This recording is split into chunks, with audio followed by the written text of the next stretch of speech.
Hi, everybody. I am Dr. Angel. I wanted you to see my face before we started talking about libido today. So this sharing the screen happening here, and let's get going. So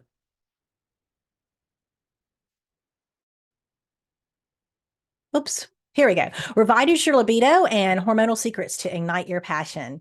So, I am Dr. Angel. As I said before, we're going to talk about me in just a second, but please note that I'm not a doctor nor a psychiatrist, and the views of this workshop are my own. Please don't make any changes to your medications or supplements without speaking to your healthcare provider. I will mention that again when we get to a couple of things, but that's really important. I'm a doctor, but I'm not your doctor. So, we have to be careful. And these statements have not been evaluated by the FDA, and they're not intended to diagnose, treat, cure, or prevent disease. So who am I? Well, I am Angel Hill. I have been in the alternative health industry for about 14 years, and I've served about 7,000 clients in that time frame. You can see all my degrees and certifications on LinkedIn, but I'm basically a naturopathic doctor, and I have founded the online program Alternative Health with Angel. So today we're going to start talking about the hormone hierarchy and then how that works for libido. And then we're going to look at some of the hormone hierarchy, the cortisol, insulin, thyroid, and sex hormones. Leptin's been thrown in there a little bit as well. We're going to talk about that, how that relates back to libido. And then we're going to talk about some things you can do for sex hormones like seed cycling and cycle syncing and getting rid of toxins. So this is the hormone hierarchy, right? So cortisol, insulin, thyroid, sex hormones, left to right. So think about it this way. Cortisol has to be balanced before insulin, and insulin has to be balanced before thyroid. And all three of those have to be balanced before the sex hormones can be balanced. So when we're trying to get your libido right, we're actually going deep. We're going to the root cause. We're starting at the cortisol, see how that's going, and going on our way up. Okay. So, cortisol is stress. When you're stressed, your body doesn't think you should be making a baby. So, it's not going to give you any sexual desire. Okay. When you're stressed, the adrenal hormone cortisol suppresses your sex hormones because it says something's going on. We shouldn't do this. And it kills your libido. And too much cortisol also decreases testosterone, which is the main hormone that makes you want to have sex. So, stress is really tough on our libido. Now, one of the things you can do to help get that libido where it needs to be is get some minerals in the morning. Minerals are actually spark plugs for our hormones, and they really get things moving for us, particularly the cortisol. The adrenal glands is what produces the cortisol, and the adrenals need more sodium than any other organ in the body, and they need it first thing in the morning. And electrolytes are those four main foundational minerals of sodium, potassium, calcium, and magnesium. So get that first thing in the morning. I put this bottle of Ultimate here because those are the ones my clients like the most. They've seen there's lots of different flavors, and they have kinds you can just scoop out or single packs that you can use if you're on the go. But think about this way: minerals are something we don't get in our food like we used to because the minerals have just been farmed out of the soil. Almost everyone is deficient in minerals. So putting these four foundational minerals at every morning is not only going to help your hormones, it's going to help your brain, exercise performance, blood pressure, mood issues, immune system. So this is a really good hack you can do. Do it for about a week and notice the difference. I mean, it's amazing. Okay. So next we're going to look at insulin, right? Insulin resistance actually hinders our hormonal imbalance. It decreases circulation, which means that we can't get erections and we can't have orgasms, and it decreases your desire for sex. So how do you test this? Well, this is not something that conventional doctors test, and you'll be hearing me saying this a lot through this presentation. This is something you have to ask them for. You want to ask for a fasting insulin test. This is better than A1C or fasting glucose. When we're and fasting glucose, we're already looking at damage done, right? We're looking at you becoming a diabetic. We want to know when you're insulin resistant so you're not in anywhere near that, because insulin resistant is not optimal. It's not ideal. So we want that to be taken care of. And when you're looking at the functional numbers for fasting insulin, the high is just crazy high. And if you're that high on it, that means that you're diabetic. We don't want that. We don't even want you to be insulin resistant. So when you get this insulin number, you can get it from your regular doctor if you ask them if they'll do it. Send it to somebody like me, a functional or alternative doctor, to really tell you where your insulin resistance level is. Now, how do you balance your blood sugar with that insulin? How do you want to, if it is high? Make sure to eat protein for the first meal of the day. This is going to keep your insulin levels balanced for the day. It's also going to help you be not as hungry. You want to get about at least 15 to 30 grams, and you want to avoid that liquid sugar. Think sweet tea, sodas, ice cream, sports drinks, alcohol, things like that. Also, you want to avoid sugars in your electrolyte drink you do in the morning. That Ultima does not have any sugars or food coloring. So if you want to get a different electrolyte, make sure that you get one without the food coloring and blood sugars.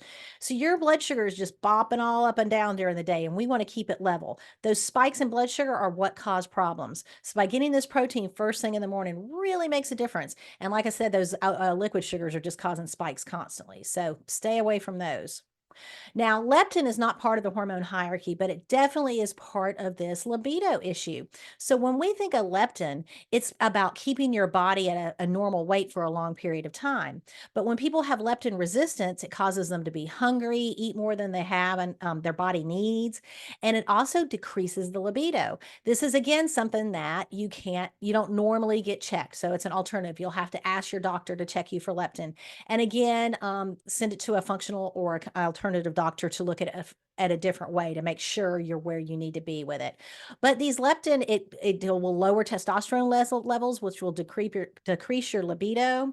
To re-regulate leptin, you need to make sure to limit those sugars, grains, anything inflammatory. Now, inflammatory foods can be different for different people. Two of the big inflammatory foods that I see in my practice are dairy and gluten, but not everybody has those. So if you notice that dairy or gluten are an inflammatory food for you, you'd want to keep that down as well because of the leptin. That could be something that's keeping you from losing weight as well. Then we're going to talk about the thyroid. So, 50% of women with hypothyroid, or which means low thyroid, have low libido as well. So, this is an issue. I see this in my practice, and the statistics show it as well. Um, these thyroid issues, whether it's hyper or hypo, can cause imbalances, which make you not have as much lubrication. Then maybe not get erection, orgasms, pain during sex. So these are all things that we don't want, but can come from imbalanced thyroid. Now, remember, we have to get that cortisol and insulin all right before we can get that thyroid right. And thyroid is something that you really have to test, not guess. When we talk about conventional testing versus functional testing, conventional doctors are looking for disease. They're looking to manage the disease. Everyone's kind of treated the same, and they're looking at very few markers because they're trying to save money, right? The insurance isn't going to pay for it. And they'll say, hey, no, you look great. Your numbers are fine. Your numbers are not fine. When we look at it functionally, we're looking at for optimal health. We're looking to prevent or reverse to keep you from getting in that thyroid issue. We personalize it. We look at your cortisol and your insulin rather than just looking at the thyroid alone. And we look for the root cause. Is there an infection, a parasite, or something like that that could be causing the issue? So, a lot of times when the doctors say your numbers are fine, you do have subclinical hypothyroidism. But before you can let them tell you that your numbers are fine, have them check everything because unfortunately they check one or two components when they should check a lot more. So a complete thyroid panel is going to look like this. You're going to check the TSH, but the TSH can be normal and a person can still have a thyroid imbalance. Um, you want to check the free T3. And by the way, if you have a phone, take a picture of this so that you can have this to take to your doctor. There's going to be 2 pages. So this page and the next page you can take a picture of. Um, you can so you want to take the free T3 and the free T4. You want to make sure you get to those and the total T4. So on this page, we got TSH, T3, T4, free T4, total T4. Okay.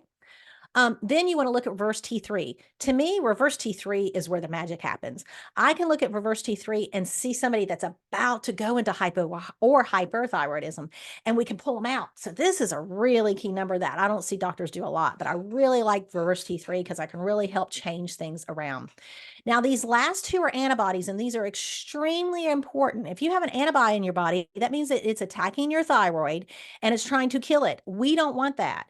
But doctors look at these numbers and they say, oh, well, say the number is 9. Oh, you're supposed to be below 9 and you're at 4. You think, oh, I'm okay. Please read the bold here. When there are numeric findings on the result, it means that the body is manufacturing antibodies. So if you're not at 0, you have antibodies attacking your thyroid and you do not want that. So there are many things we can do that. Obviously, it depends upon the person. I'm a doctor, but I'm not your doctor. So we won't get in that today, but this is something you really need to check because also besides telling us if you have Hashimoto's or Graves or any of these antibody issues that happen, these they can affect how we treat the thyroid if the thyroid's imbalanced. Does that make sense? So if you don't have any of these antibodies, that's fine. We're going to treat the thyroid one way. But if you have these antibodies, we're actually going to treat it a different way because we don't want to hurt anything going on there.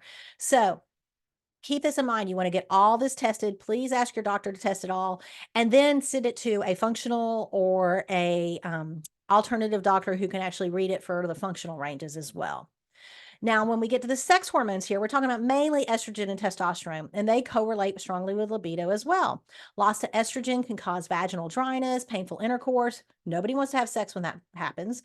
Low testosterone levels are low arousal, low libido, orgasm rates low, just the general sensations are low. Now, there are three things we can do to protect those sex hormones. The first two are for women only, but the third one is for men and women. So on the first one, we want to do some seed cycling. And we're going to talk about that in a second. And then we're going to talk about cycle syncing and then how we need to avoid toxins. And by the way, this toxins is for everything, but particularly for hormones. So seed cycling has been used for a long time. It's a food-based way of supporting your hormones. I like it. It works fairly quickly. Most of my female clients tell me that they notice a difference. So say they start it at the end of their first period, they will notice not the next period, but the next period after that. I tell people to give it 3 months total to see what you think. Now, I'm going to show you some things in here. If you are involved in my hormone heaven program that I have recipes and everything for this, but this will get you definitely started off. So to back up, I need to tell you that there are 4 phases of our menstrual cycle. We have the menstrual phase, the follicular phase, the ovulatory phase, and the luteal phase. Some of you may have heard that. Some of you may have not. It's not something that anybody teaches. So it's something you kind of have to learn about on your own. But for that first half of your cycle, so this first 2 phases, that menstrual and follicular phase, we're going to support the estrogen through pumpkin seeds and flaxseed. Now, the flax seeds have to be ground up, okay?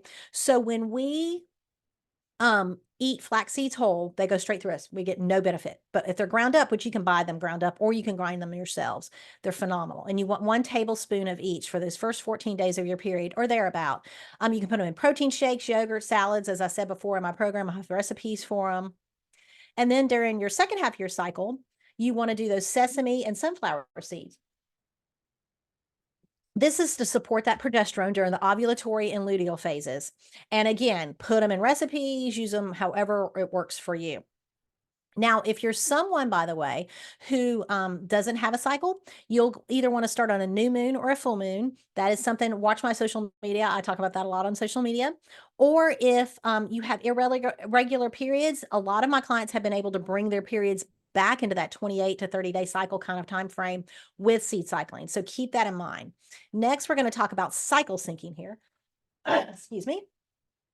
Now, cycle syncing is a practice where we take your menstrual cycle and we optimize it to things in your life. For instance, your exercise, the food you eat, what kind of focus you should have. Should you be productive or not be productive during this time frame? So here it is. Again, we're going to look at it through the phases. So that first phase there, you're going to want to look at maybe eating some red meat, low intensity exercise. That's a detoxing phase for us.